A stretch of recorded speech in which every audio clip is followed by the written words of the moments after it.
días. La última vez que estuve acá, del año pasado, fue el 7 de diciembre, estaba platicando con César y de nuevo mi esposa no puede estar, entró a un curso de maquillaje, entonces ahorita está con el maquillaje, con lo del skincare, entonces se fue saliendo de la iglesia ahí en Sagún, estamos en Sagún, se iba a ir al maquillaje, entonces, pero me dijo, pero me lo saludas. Y bueno, dos cosas, ahorita que estábamos aquí, voy a poner esto acá, estábamos, que César estaba haciendo de la cena del Señor, a mí también me encanta. Y mi esposa tuvo un sentir de tomar la cena del Señor diario durante tiempo indefinido. Y cada que la tomamos es como recordar que es solo un poco más de tiempo, Señor, y vamos a verte. Yo me acuerdo cuando estaba soltero, decía, Señor, sí ven, pero cuando me case, ya, o sea, ya si me caso, ven. Y ahorita que estoy casado le digo, ya ven, ¿no? Entonces, nada, es cierto. Pero entonces, pero es una promesa, que él viene pronto. No sabemos cuándo, pero Él viene. Y va a haber un día en el que tomemos y participemos de la cena del Señor frente a Él. Y la palabra dice que Él está ansioso por participar de la cena. Y vernos a los ojos y decir, valió la pena tanta espera. Pero solo un poco más de tiempo y lo vamos a ver. Entonces, yo hoy, familia, quiero compartirles algo que Dios ha estado hablando a mi corazón. Recapitulando la última vez que estuve acá con ustedes, el 7 de diciembre, para los que estuvieron, hablé del proceso que pasamos mi esposa y yo. Estuvimos separados casi 6 meses y yo estuve viviendo acá en México, mi esposa en Sagún, el pastor César me estuvo dando asilo político en su casa, entonces estuve yendo y viniendo, ¿no? Fue un proceso complicado, pero Dios hizo el milagro. Y sin querer, de lo que voy a compartir, César tocó dos palabras clave ahorita. Usó la palabra agua y obediencia. Y es algo de lo que yo voy a estar hablando el día de hoy. Yo estaba, dos milagros más que Dios hizo, fue que, no sé si estuvieron la vez pasada, yo no tenía mi título todavía, ¿no? Yo estudié pedagogía, no tenía mi título, encontrar trabajo era muy complicado, pero Dios hizo un milagro financiero y pude tener mi título. Entonces, es increíble para los que están estudiando, no dejes, si hay algo por ahí pendiente por terminar, no lo dejes. Yo mucho tiempo lo dejé y les decía la vez pasada, Dios ya me llamó a ser pastor, pues ya para qué me titulo, si ya voy a vivir de las ofrendas, ¿no? Mi mente estaba. Y Dios me dijo, no, tienes que terminar y tienes que dar el paso y terminar lo que empezaste. Entonces, tengo mi título, empecé a meter currículums a diferentes lugares, no me hablaban, y de repente así, sin esperar, un día me hablaron de una universidad y me dijeron, ¿quiere dar clases? Estaba la vacante, ¿no? Para dar clases en licenciatura. Y yo, pues sí, me postulé, fui a dar mi clase muestra, me quedé, y ahorita estoy dando en modalidad sabatino a los alumnos de pedagogía, de sábado, y dije, Señor, ok, ya tengo los sábados, pero necesito trabajo de lunes a viernes, porque pues no alcanza para el sábado, ¿no? Dije, Señor, abre una puerta. Y Dios abrió una puerta como a los 3, 4 días. Me hablaron de una secundaria en Pachuca y me dijeron, profesor, ¿puede venir a una entrevista? Sí, fui. Y me dijeron, bueno, el lunes le damos respuesta. Fui un martes. El lunes le damos respuesta. Y dije, bueno, pues son unos días que pues, todavía tengo de vacaciones para disfrutar. Y esa misma tarde que llegué a la casa, a su casa, me hablan y me dice, profesor, el puesto es suyo. Y yo así de, ¿tan rápido? Después de haber pasado todo un proceso de casi un año, desde que nos mudamos a Ciudad, un año y medio de enviar currículums y nada, enviar currículums y nada, y los trabajos que salían eran muy lejos de casa. Entonces yo decía, Señor, ¿qué está pasando? Y en un instante, Dios hizo el milagro de nuevo. Y ahora ya tengo un trabajo entre semana, tengo un trabajo los sábados, y Dios es fiel. Entonces, cuando Dios me dio esto, ¿por qué les comento esto? Al ser profesor, yo me gusta ser un poco estructurado en mis clases, y más con los alumnos de licenciatura, ¿no? Y era en la semana, pues hago mi planeación, trato de que las clases estén bien, la preparo, las leo una y otra vez. Y cuando estaba preparando este tema que Dios me dio, yo lo iba a empezar a estructurar. Y Dios me dijo, no, esta vez vas a dar el mensaje tal cual lo recibiste y tal cual a ti te ministró. Entonces, quiero decirles, no esperen un mensaje grandilocuente ni sorprendente, pero sí es un mensaje que me habló a mí. Y estoy seguro que si me habló a mí, te va a hablar a ti. ¿Vale? Entonces, por eso es que yo le puse varios temas. Tú puedes elegir el que tú quieras. Uno de ellos es preservando lo que importa. Otro título que yo le puse fue, si el agua sube, la casa sube. Y ahorita vamos a ver por qué. ¿Okay? ¿Quién conoce la historia del Titanic? ¿Alguien sabe en cuántos años se construyó el Titanic? A ver. Más de 1000 años. No. ¿Alguien sabe en cuántos días se construyó el Titanic? Yo solo sé que es un barco de llaves. Sí, se hundió. Tardó 3 años en que construyeran el Titanic y lo construyeron más de 3,000 hombres.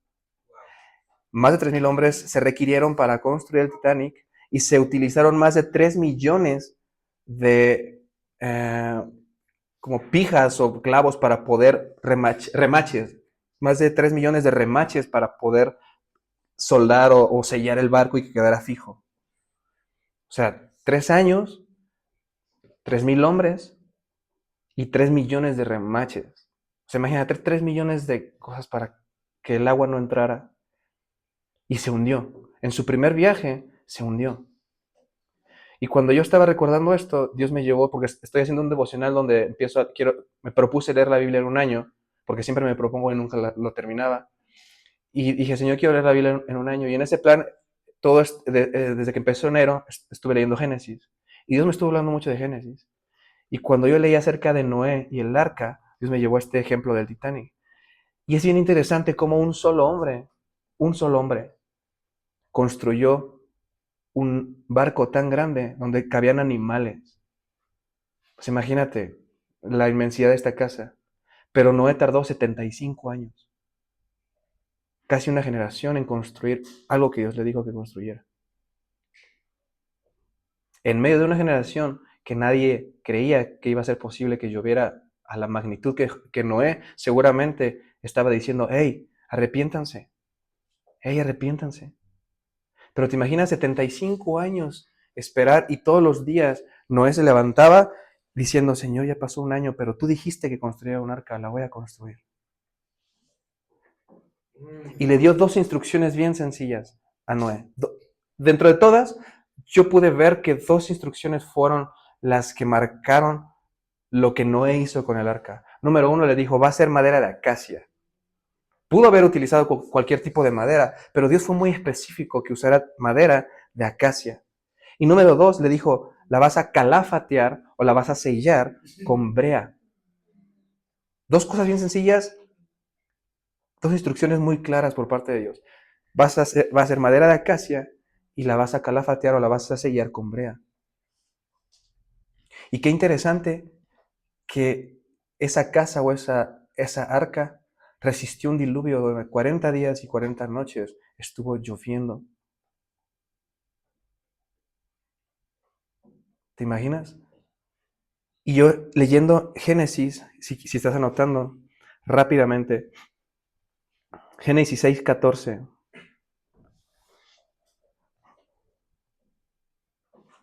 Alguien que me ayude a leer Génesis 6:14, familia. Perdón, Génesis 7. Voy a buscarlo aquí. Anoten Génesis 6:14. Pero primero vamos a Génesis 7:17 al 20. Se los leo en esta versión TLA, ¿vale? Dice, 40 días estuvo subiendo el nivel del agua. ¿Cuántos días? 40.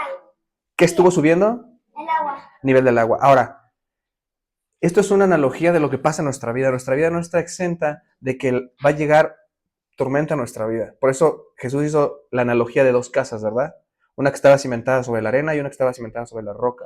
A ambas casas va a llegar la tempestad, tarde o temprano. El punto es dónde está cimentada esa casa, porque no importa qué tanto suba el agua, la casa va a subir con ella y ahorita vamos a leer. 40 días estuvo subiendo el nivel del agua, tanto subió que las montañas más altas quedaron cubiertas. ¿Alguien sabe cuál es el monte más alto? Sinaí. No. Hay un monte aparte del Everest, no recuerdo el nombre. Es el monte más alto. Imagínate, por arriba de este monte dice que el agua subió 7 metros por arriba de ese monte más alto. Tanto subió el agua que las montañas más altas quedaron cubiertas 7 metros bajo la superficie. Sin embargo, la casa seguía flotando, pues al subir el nivel del agua, también subí a la casa. Yo cuando leí esta versión, el Espíritu Santo me habló y me dijo, no importa la tempestad que venga y sientas que el agua en tu vida está subiendo, tú no te vas a ahogar, porque si sube el agua, sube la casa. Entonces no tienes que angustiarte de, Señor, me voy a ahogar. No. Y la diferencia entre el Titanic y el arca, yo aprendí que los diseños de Dios no se hunden. Lo que Dios te dijo que hicieras no se va a hundir. Pero lo que diseñaron 3,000 hombres, los mejores ingenieros, los mejores constructores, los hombres más expertos en acero y en madera y en todos los materiales de ese tiempo, trabajaron en conjunto y no lograron que un barco tan caro pudiera llegar a Nueva York, donde era el destino. Pero un arca, Dios no le dijo cuál iba a ser el destino de esa arca. Tú puedes leer Génesis y Dios nunca le dijo a Noé, vas a llegar al monte Ararat o vas a llegar. No, no le dijo, no le dio dirección, solamente le dijo, va a venir un diluvio. ¿A dónde vas a ir? No sé a dónde te lleve el agua. Pero Noé confió y obedeció. Si estás anotando Génesis 6:8,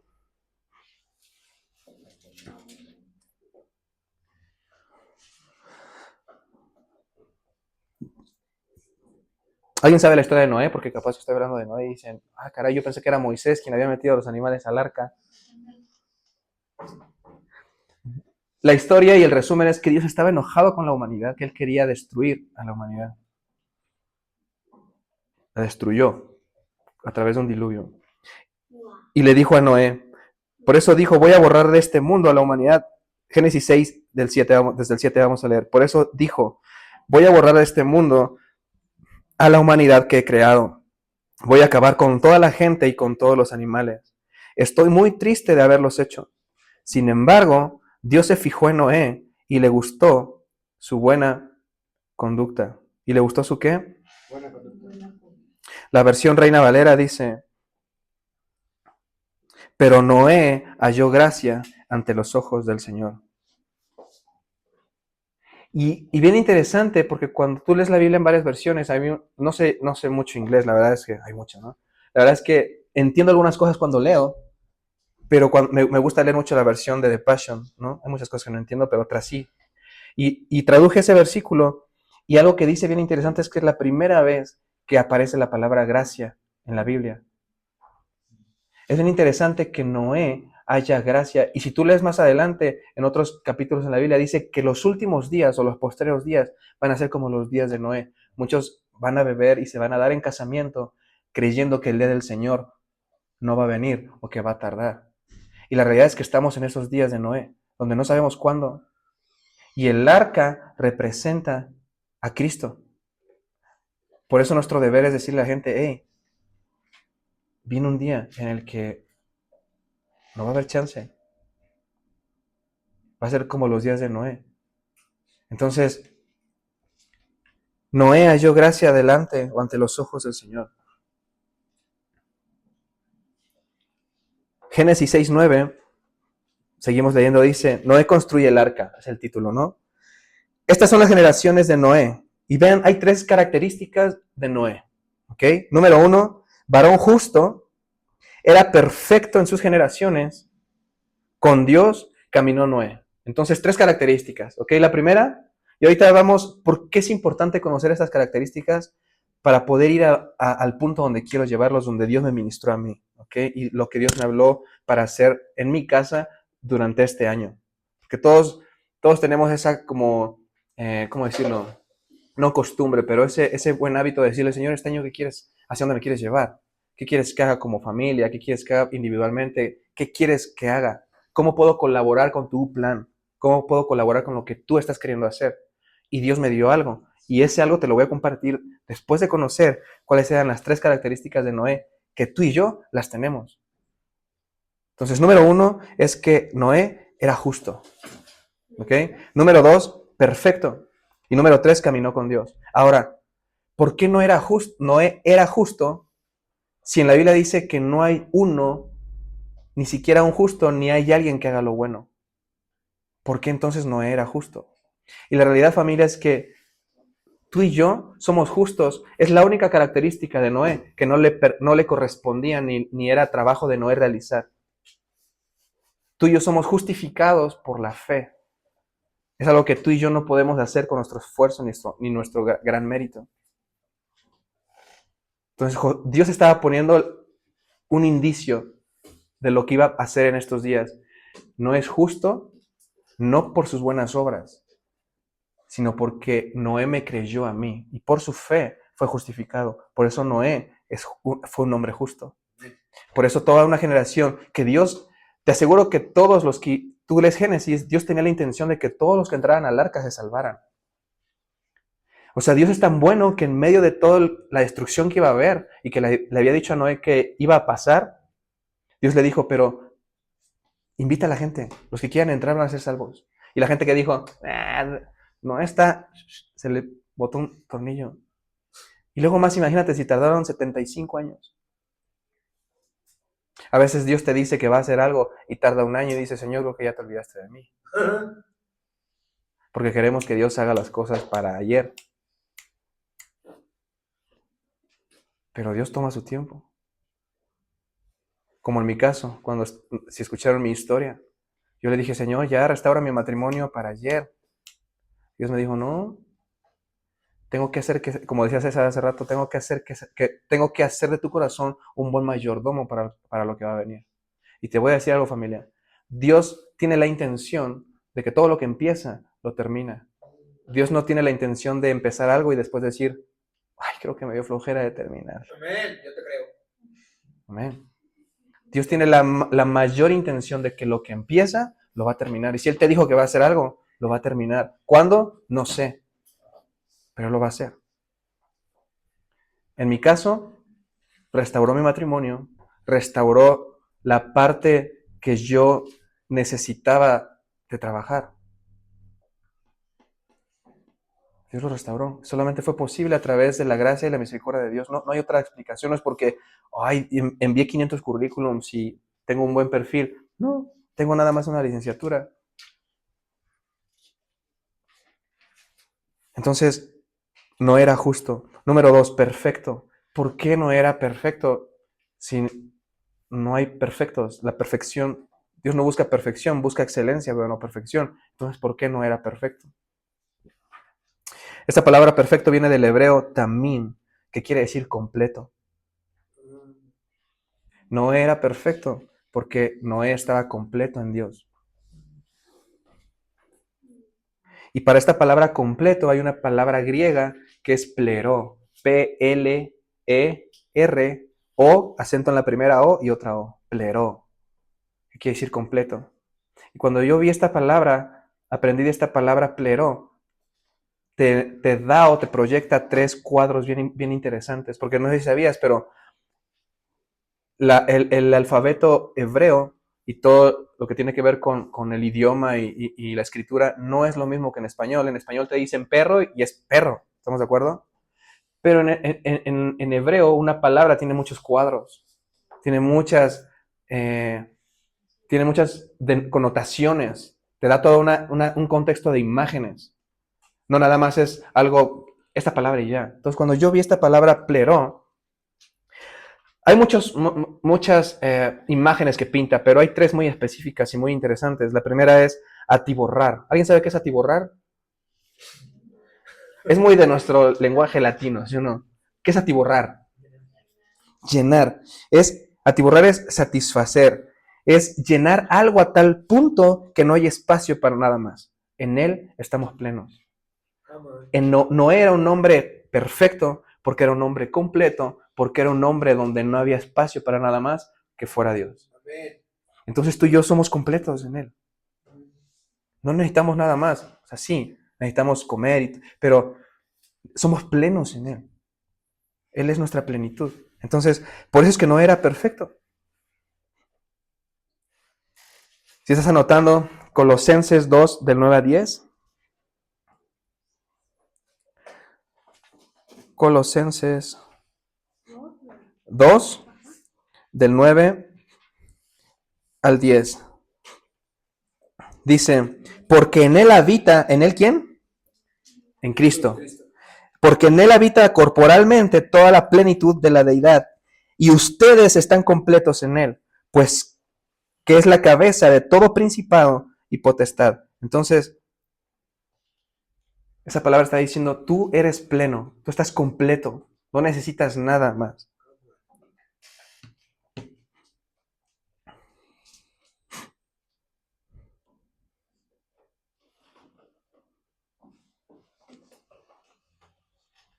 Entonces, perfecto. Segundo cuadro o segunda imagen que pinta esta palabra plero. Entonces vamos siguiendo el caminito, ¿sí? No era justo, no era algo que él pudiera hacer por su propio mérito o esfuerzo, era algo que Dios estaba anticipando. Voy a justificar a toda una generación por medio de su fe. Noé, hombre justo. Número 2, perfecto. Perfecto no es que Noé no se equivocaba, sino que era completo en Cristo. Y esta palabra completo pinta el primer cuadro, que es atiborrar. El segundo, cubrir un hueco con algo de la misma forma y medida. En la antigüedad, cuando había un hueco en una pared y querían llenar ese hueco, la gente decía, necesitamos un plero, necesitamos algo que con esta forma, sellar este hueco con algo que tenga su forma. Y que nuestro corazón, ¿cuál es la forma que tiene? Por eso nuestro corazón no está diseñado para ser llenado con nada más que no sea Cristo. Por eso tú puedes probar una y otra vez, lo que tú quieras probar y nada te va a satisfacer como Cristo lo hace. Por eso recuerdas que una vez les platiqué la historia de esta mujer que fue encontrada en el acto de lo aquellito, ¿verdad? Y que le dijeron, a ver, ven, vamos a apedrearla. Jesús le dijo, has estado con 5 esposos y con el que estás no es tu esposo. Pero Jesús era el séptimo hombre que le dijo, pero yo te voy a completar. Yo soy todo lo que necesitas. Ya no vas a buscar más. Esta mujer pasó por... Tú lees la historia y tú lees la ley de Moisés. Decía que una mujer, cuando un hombre ya no quería estar con una mujer, tenía que recibir una carta de repudio, una carta de, ya no voy a estar contigo. Esta mujer había sido repudiada 5 veces. Y en la 6ª relación fue cachada en un acto donde toda la gente la acusó. Y Jesús se presentó y le dijo, fuiste repudiada 6 veces, pero yo te voy a completar. Entonces, perfecto. Y número 3, completar una tarea que otro no puede por sí mismo. Vamos, si estás anotando, Mateo 5:17.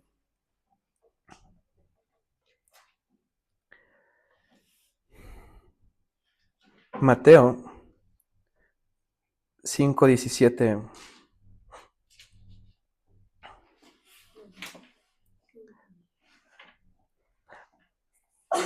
Dice, no piensen que he venido para abrogar la ley o los profetas. No he venido para abrogar, sino para, ¿qué dice?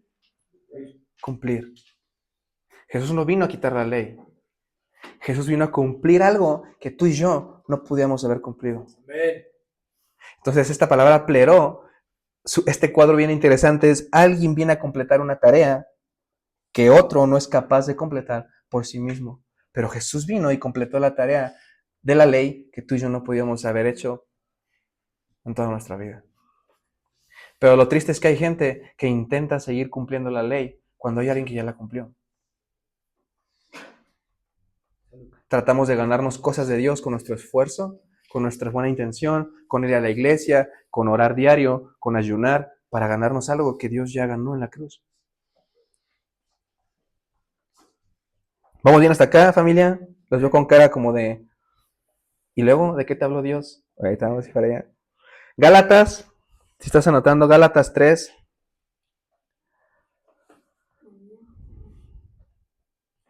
Gálatas 3, del 10 al 13.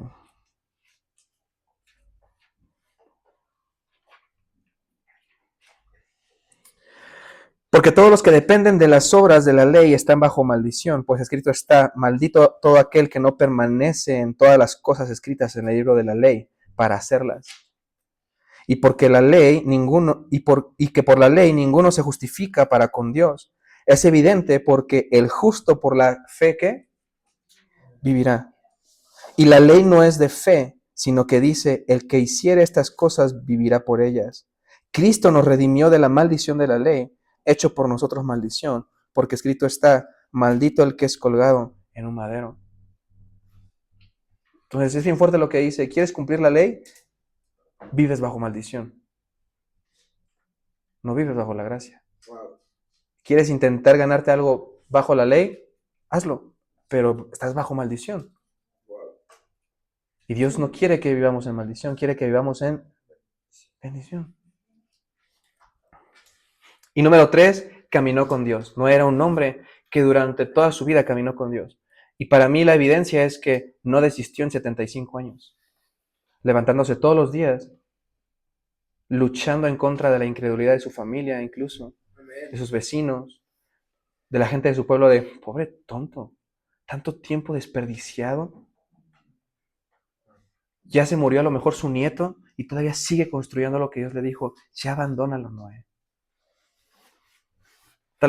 No creo que se lo haya dicho, pero probablemente, como se lo dijo la esposa de Job, ya maldice a tu Dios y muérete.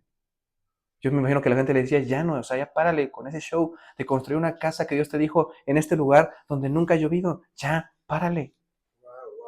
La gente te va a decir, ya, si Dios te dijo que te va a sanar, Dios te dijo que te va a dar aquello, que te va a dar lo otro, ya párale, no pasa. Pero la fe, por eso esa palabra fe se traduce como gemuná, una fe inquebrantable que no te mueve bajo ninguna circunstancia. Por eso la palabra dice por la fe y menciona en Hebreos toda la lista de héroes que por la fe alcanzaron lo que sus ojos no vieron. Pero esa palabra fe dice por la gemuná de estos hombres, por la firmeza de su fe, es que aunque sus ojos no lo vieron, lo alcanzaron. Y tú dices, Señor, ¿cómo quieres que alcance algo que mis ojos no lo van a ver? Yo quiero verlo para creer que está pasando. Pero a lo mejor tu generación no lo va a ver. A lo mejor lo que Dios te dijo que va a hacer, tú no lo vas a ver, pero tus hijos sí.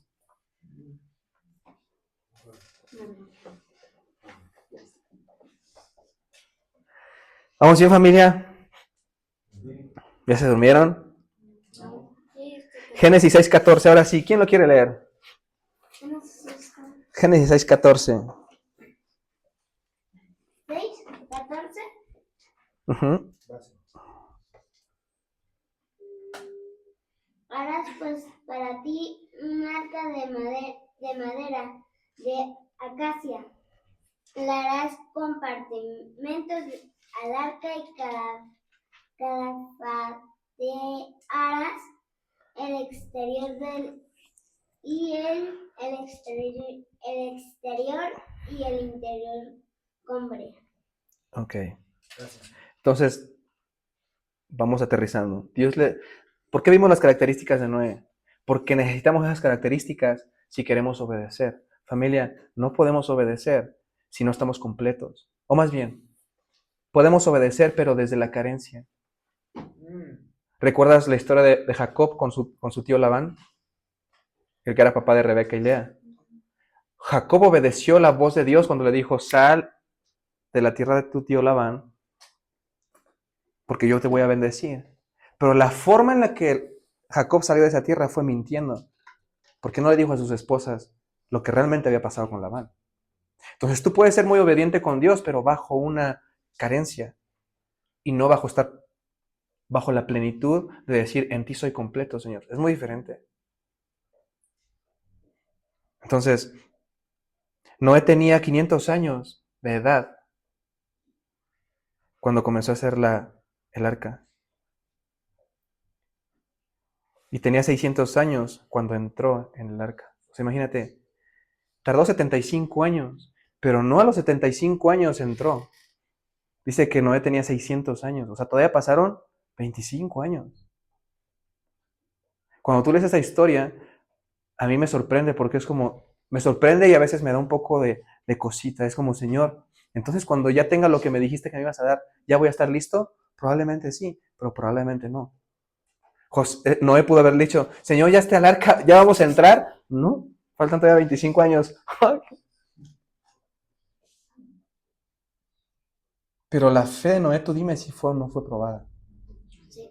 Noé tenía fe o no tenía fe. Por eso es que Noé, su primera característica es que era un hombre justo. porque fue justificado por medio de su fe. ¿Qué era la brea, familia? En la antigüedad la brea la usaban, era como algo viscoso que se ponía en todo alrededor y era como cuando se secaba volvía impermeable la madera. O sea, el agua no iba a entrar.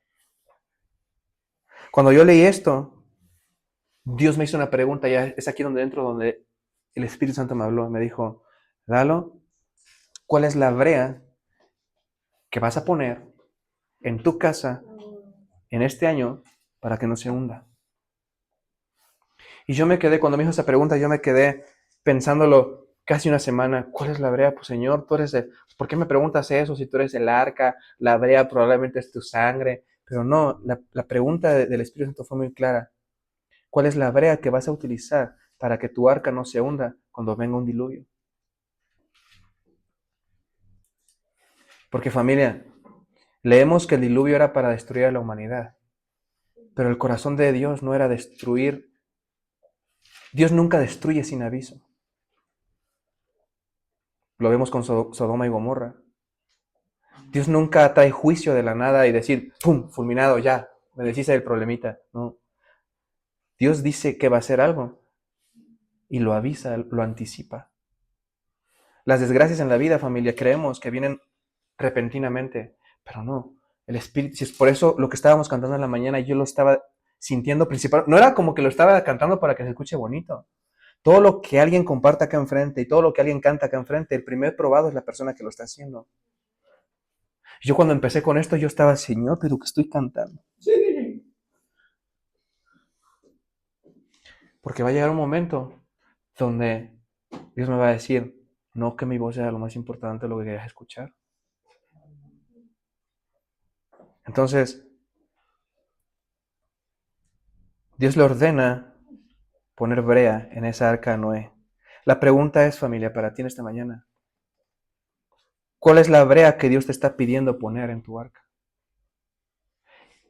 Y yo pensando en esta pregunta y viendo qué responderle al Señor, yo sentí en mi corazón que eran dos cosas que yo quería hacer y que yo quería asegurarme para que mi arca no se hundiera. Número 1, paciencia. Y número 2, amor incondicional para mi familia. Son dos cosas que Dios me habló a mí. A ti no sé qué Dios te va a hablar. Pero en lo que tú digas es en lo que vas a ser probado. Ay, Señor, en el amor incondicional. Ándale, chiquitito. Ahí te va una pruebita para ver si sí estás dispuesto a mantener amor incondicional. Familia, ¿qué es amor incondicional? No espera nada. ¿Eh? No espera nada. No espera nada. ¿Qué más? A pesar de... ¿A quién le gusta ser amado incondicionalmente? Todos. Ay, yo, Señor. Pero ¿quién quiere amar incondicionalmente? Ah, como eso ya no me gusta tanto. No. Amar incondicionalmente es amar sin condición. Durante todo este proceso, no sé si recuerdan, yo les compartí con mi esposa, Dios me enseñó y me dijo, te voy a enseñar a amar. Y amar es darle al otro lo que necesita cuando menos se lo merece. Eso es amar.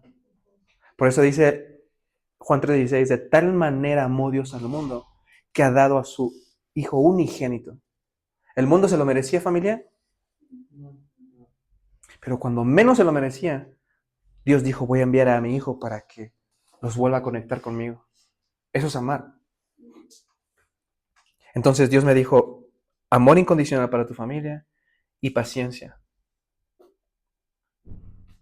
Y cuando dije paciencia, dije, creo que escuché un poco mal, Señor. A ver, vuélveme a decir. ¿Me puedes repetir de nuevo, Señor? Porque creo que no estoy escuchando. Me dijo paciencia.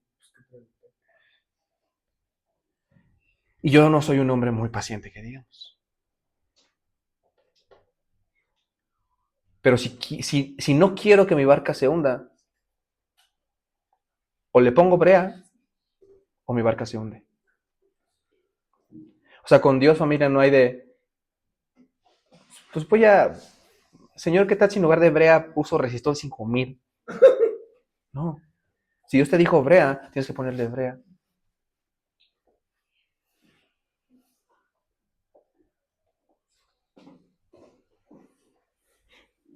Entonces yo me comprometí a estas dos cosas. No solamente con mi esposa y con mi hijo, sino delante de Dios yo le dije, Señor, esto es lo que yo quiero, a lo que me quiero comprometer para que mi arca no se hunda este año.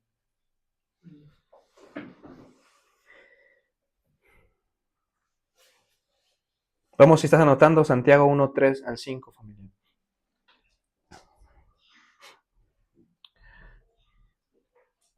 Santiago 1, del 3 al 5. Y oro para que el Señor te vuelva paciente también. Porque no hay otra forma de esperar la venida del Señor que siendo pacientes. No hay mejor manera de esperar lo que Dios habló, como lo veíamos. ¿Dios es fiel y verdadero? Sí. Pero para poder ver a ese fiel y verdadero necesitamos ser pacientes. De otra forma nunca vas a ver lo que el fiel y verdadero te prometió. Entonces, paciencia. Vamos a ver qué dice Santiago 1 del 3 al 5. Dice, sabiendo que la prueba de vuestra fe produce ¿qué? Ojo, familia.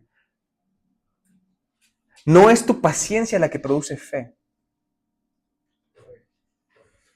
Es tu fe siendo probada la que produce paciencia.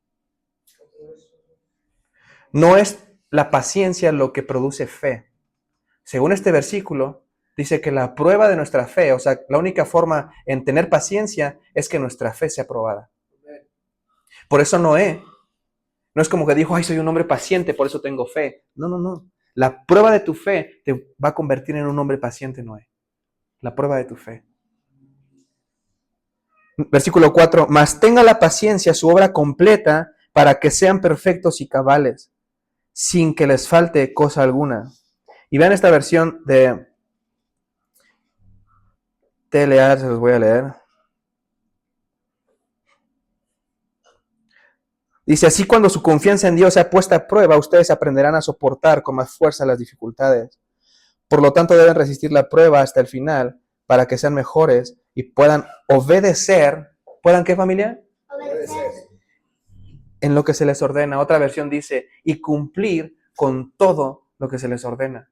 Entonces, no hay forma de cumplir todo lo que Dios nos ordene si primero no fuimos probados nuestra fe, si después tuvimos paciencia y después cumplimos lo que Dios nos ordenó. A veces queremos cumplir y decirle, Señor, estoy dispuesto a cumplir lo que tú me dijiste, pero no estamos dispuestos a pasar el proceso donde nuestra fe sea probada. Y no estamos dispuestos a decir, Señor, mi fe fue probada, ahora quiero ser paciente. No, queremos, sí, Señor, heme aquí, envíame a mí, a donde tú quieras, pero no estás dispuesto a que tu fe sea probada. Entonces, número 1, mi fe tiene que ser probada. Número 2, como fruto, obtengo paciencia. Ahora, la paciencia es una del abanico del fruto del Espíritu Santo, es una manifestación del fruto, la paciencia, ¿sí o no? Mas el fruto del Espíritu es amor, gozo, paz, paciencia. Entonces, la paciencia es un fruto o una descripción, una virtud del fruto del Espíritu Santo en nosotros. Número 3, me vuelve perfecto. Una vez que soy paciente, esa paciencia me ayuda a ser perfecto, o sea, completo. Por eso tú y yo somos perfectos. Si alguien te dice, ¿hay algún perfecto aquí? Sí, no por lo que yo hago, sino porque en Cristo estoy pleno. Por eso soy perfecto. Y número 4, para obedecer todo lo que se me ordena. Entonces, familia, cuando tú le preguntas al Espíritu Santo, ¿cuál va a ser la brea que voy a tener o voy a poner en mi arca para que no se hunda? Porque, familia, si tú crees que este año no vas a tener dificultades, la realidad es que por mucha fe que tengas, van a venir. Por eso Jesús decía, en este mundo tendrán aflicción, pero confíen, porque yo he vencido al mundo. En este 2026, tú y yo, o sea, estamos muy acostumbrados a que nos digan, este año va a ser un año de victoria y de prosperidad y que nos va a ir bien. Sí, pero también vas a tener dificultad. También te va a ir mal. También vas a sufrir. Porque la única forma en la que tu fe sea realmente madurada es a través de la prueba. No hay otra forma.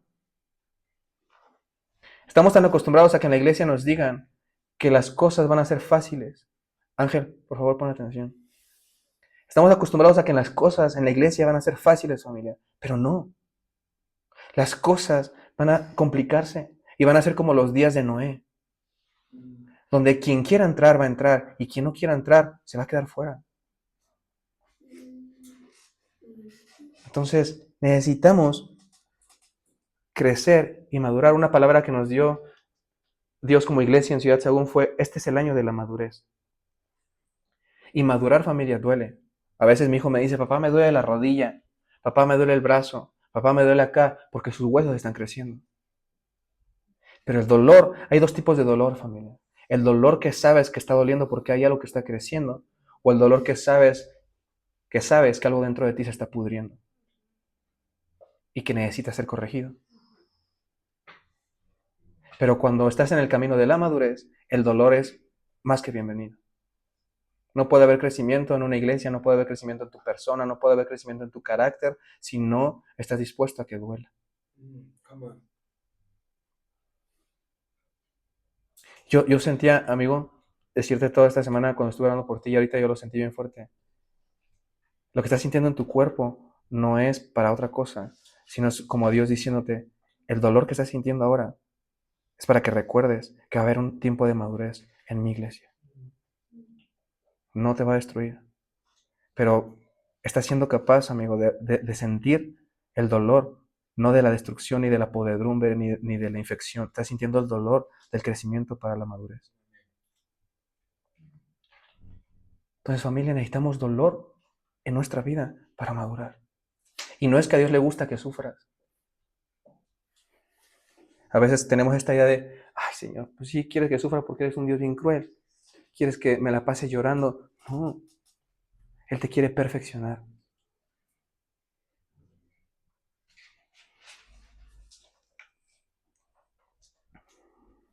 Entonces, quiero aprender a obedecer. Necesito pruebas. Que mi fe sea probada. Jesús aprendió obediencia, familia. Lo sabemos. Dice que Jesús aprendió obediencia. ¿Por qué? Porque Jesús estuvo dispuesto a hacer algo que nadie más iba a poder hacer. Entonces Jesús aprendió obediencia.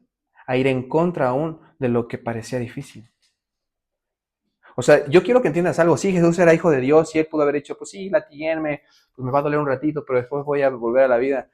No, o sea, era un proceso difícil. Muchos lo vemos como: sí, Jesús sabía que iba a resucitar, pues así que fácil. Fue un proceso muy difícil. ¿Tú crees, cuando César lo estuvo diciendo, por eso cuando tomamos la cena del Señor, es más que bonitas palabras, es un memorial de recordar todo el dolor que nuestro Señor y nuestro Salvador sintió en esa cruz, donde tú lo puedes investigar y dicen que el dolor de no respirar era agonizante. Llegó un momento que el dolor de no poder respirar y que los pulmones estaban colapsando era mucho más fuerte que el dolor de sus heridas. Y Jesús aprendió obediencia. Si Cristo, el Hijo de Dios, aprendió obediencia, familia, ¿qué nos hace creer que tú y yo no? Por eso la Biblia, cuando dice: las ovejas reconocen la voz de su pastor y la siguen. Hay gente que se queda en escuchar la voz de su pastor, pero no obedece lo que su pastor les está diciendo. Y no me refiero a un pastor físico, porque un pastor físico no estamos para decirte qué hacer y qué no hacer. Solamente te decimos lo que creemos que puede ser bueno para tu vida, pero al final tú decides. Y pastor se refiere en ese contexto a la voz de nuestro pastor Jesús. Entonces muchos nos quedamos: ay, qué padre, Dios ya me habló, Jesús ya me habló. Se siente bien bonito. Ponlo a la práctica: ay, Señor, reprendo al diablo. Si Dios te dice: despójate de eso para dárselo a alguien más, Dios ya te habló. Pero el que lo obedezcas es muy distinto. Y la única forma de obedecer es a través del dolor y a través de que tu fe y mi fe sea probada. Y esto que te digo, familia, no te lo estoy diciendo desde el privilegio, para que no digas, sí, porque él está compartiendo esto, porque ya lo superó. No. Te lo estoy diciendo porque estamos en medio de una situación donde requerimos que nuestra fe siga siendo probada. Hay una canción que me gusta que dice, yo no sé lo que vendrá, solo sé que estás conmigo para siempre. Nada me separará de tu amor que me sostiene eternamente. Familia, tú y yo no sabemos lo que vendrá, pero sí sabemos que Él está con nosotros.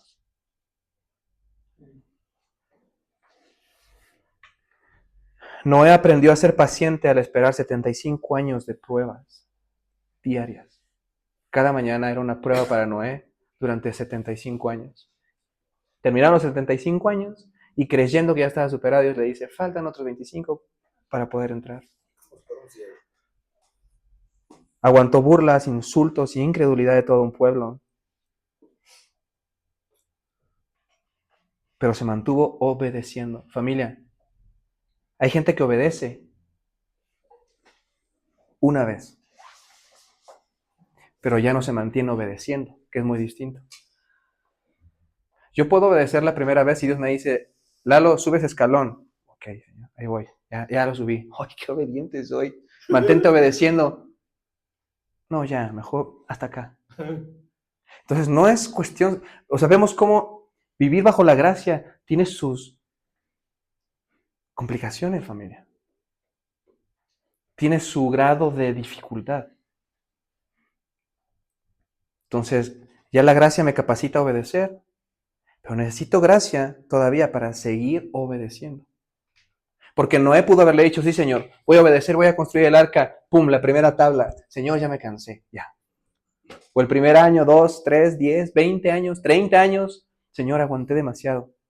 No, mantente obedeciendo. Noé se mantuvo obedeciendo durante 75 años, hasta que el arca terminó completada. Y todavía Dios le dio oportunidad a una generación, familia, 25 años de arrepentirse, y no se arrepintieron.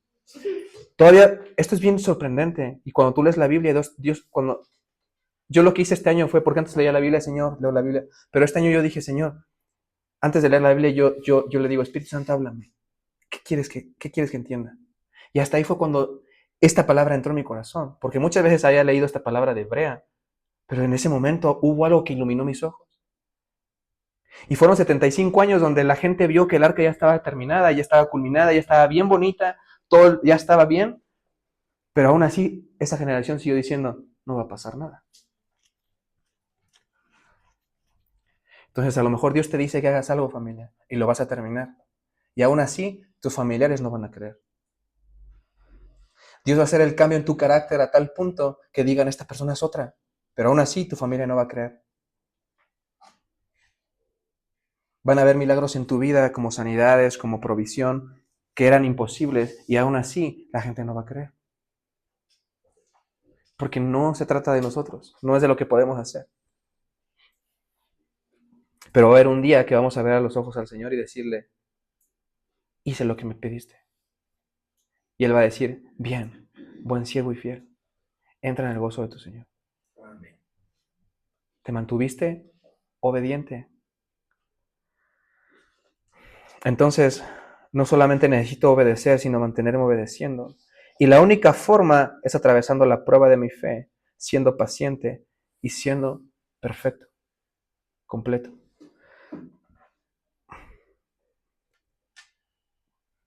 Y termino con esto, familia. Génesis 6:22. ¿Quién me ayuda a leer Génesis 6:22, familia?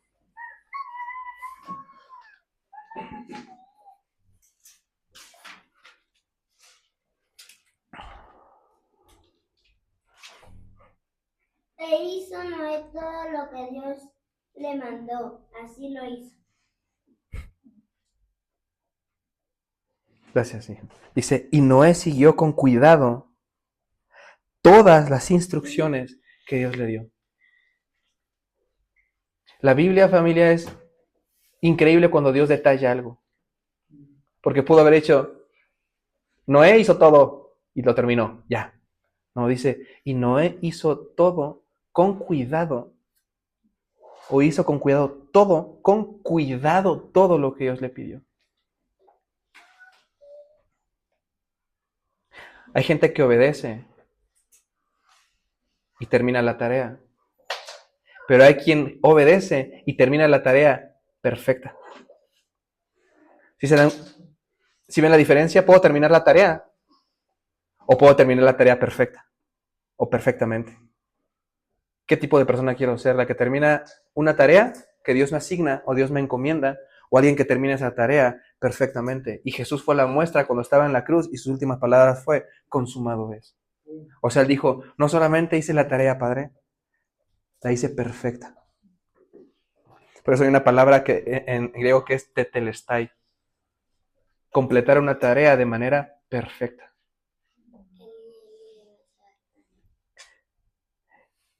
Y por último, ¿dónde más vimos que Dios ordena que se le ponga brea a algo, familia? ¿Recuerdan dónde? No. ¿Eh? No. Tiene que ver con un bebé, pero ¿dónde? Moisés. ¿En qué? En su canasta. En la canasta de Moisés. Y Dios no lo dijo, familia. Fue Jocabet, su mamá. Y cuando yo leí esta parte que Dios me llevó a recordar dónde, porque yo dije, bueno, sí, ¿dónde más la brea? Está muy chido lo de la brea, Señor, pero ¿dónde más? A ver, algo bíblico. Y Dios me dijo, Moisés, esta orden Dios se la dio a Noé, pero cuando Jocabet pone brea en esta canastilla de junco, donde iba a meter a Moisés, no fue una instrucción de Dios, pero seguramente Jocabet escuchó historias y sabía y recordó qué es lo que Noé había hecho. Por eso ella dijo, la única forma en que mi hijo sea salvo es meterla en esta canasta de juncos, ponerle brea para prepararlo para todo el peligro que se va a enfrentar en el río Nilo. Porque familia, el río Nilo no era como el riachuelo de aquí, un canalito, no, era un río impetuoso, muy peligroso.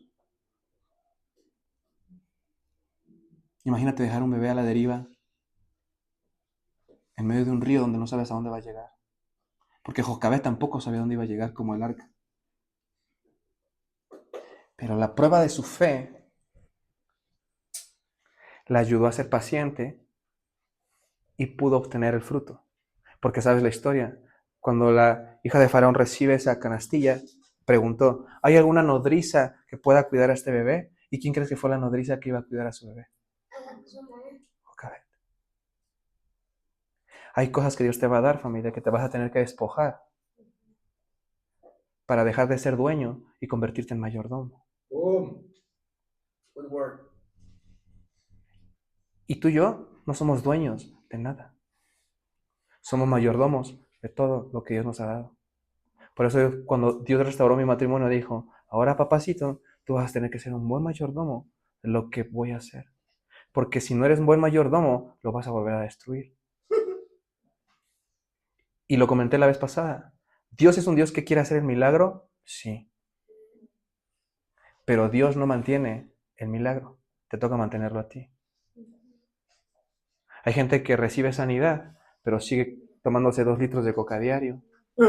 Hay gente, hay milagros donde Dios lo hace. Restaura familias, restaura personas. Pero como lo veíamos la vez pasada, y con eso termino ahí, la gracia es como esa... ¿Quién no estuvo la vez pasada? Okay. La gracia es esa banda que está en el aeropuerto, ¿sí o no? Donde la gente camina con sus maletas. Y yo en un principio decía, qué absurdo, ¿para qué te subes ahí? Si vas a caminar, pues mejor camina por fuera, déjaselos a las maletas pesadas. Hasta que mi esposa me dijo, no, es que esa línea es para que llegues más rápido. Y eso, familia, es la gracia. La gracia está no para hacer todo por ella misma. Tú te subes a la gracia para hacer lo que Dios te asignó a hacer. Y lo puedas terminar mucho más rápido. O tú decides hacerlo con tus propias fuerzas, cargar tus maletas, creyendo que vas a llegar rápido, pero te vas a cansar. Entonces, La pregunta es esa, familia. Pregúntale al Espíritu Santo, que no te dé miedo preguntarle. A veces decimos, es que Dios no me habla. No, más bien te da miedo preguntarle. ¿Qué es lo que quieres? ¿Qué es lo que Él quiere que hagas? Por eso a veces decimos, Dios no me habla. No, Dios ya te habló. Y pregúntale, Señor, ¿qué quieres en este año que ponga en mi casa como brea para que la preserve en la tempestad? Y Dios te va a hablar. Pero eso que te hable, familia, es en lo que vas a ser más probado o probada o seremos probados. ¿Les parece si oramos? Padre, te damos gracias en esta mañana. Te damos gracias porque tú eres tan bueno, Señor. Te pedimos que nos ayudes en este año a mantenernos en lo que tú nos estás hablando para hacer, Señor. Queremos mantenernos obedeciendo a pesar del tiempo, a pesar de que la gente se pueda burlar, nos pueda criticar. Ayúdanos a mantenernos en aquello que tú nos dijiste, Señor. Ayúdanos a mantenernos con un corazón obediente, porque creemos que si el agua sube, Señor, como lo dice tu palabra, nuestra casa también va a subir. No tenemos temor, no tenemos miedo. Y ayúdanos a obedecer tu voz, Señor. Te damos gracias en el nombre de Jesús.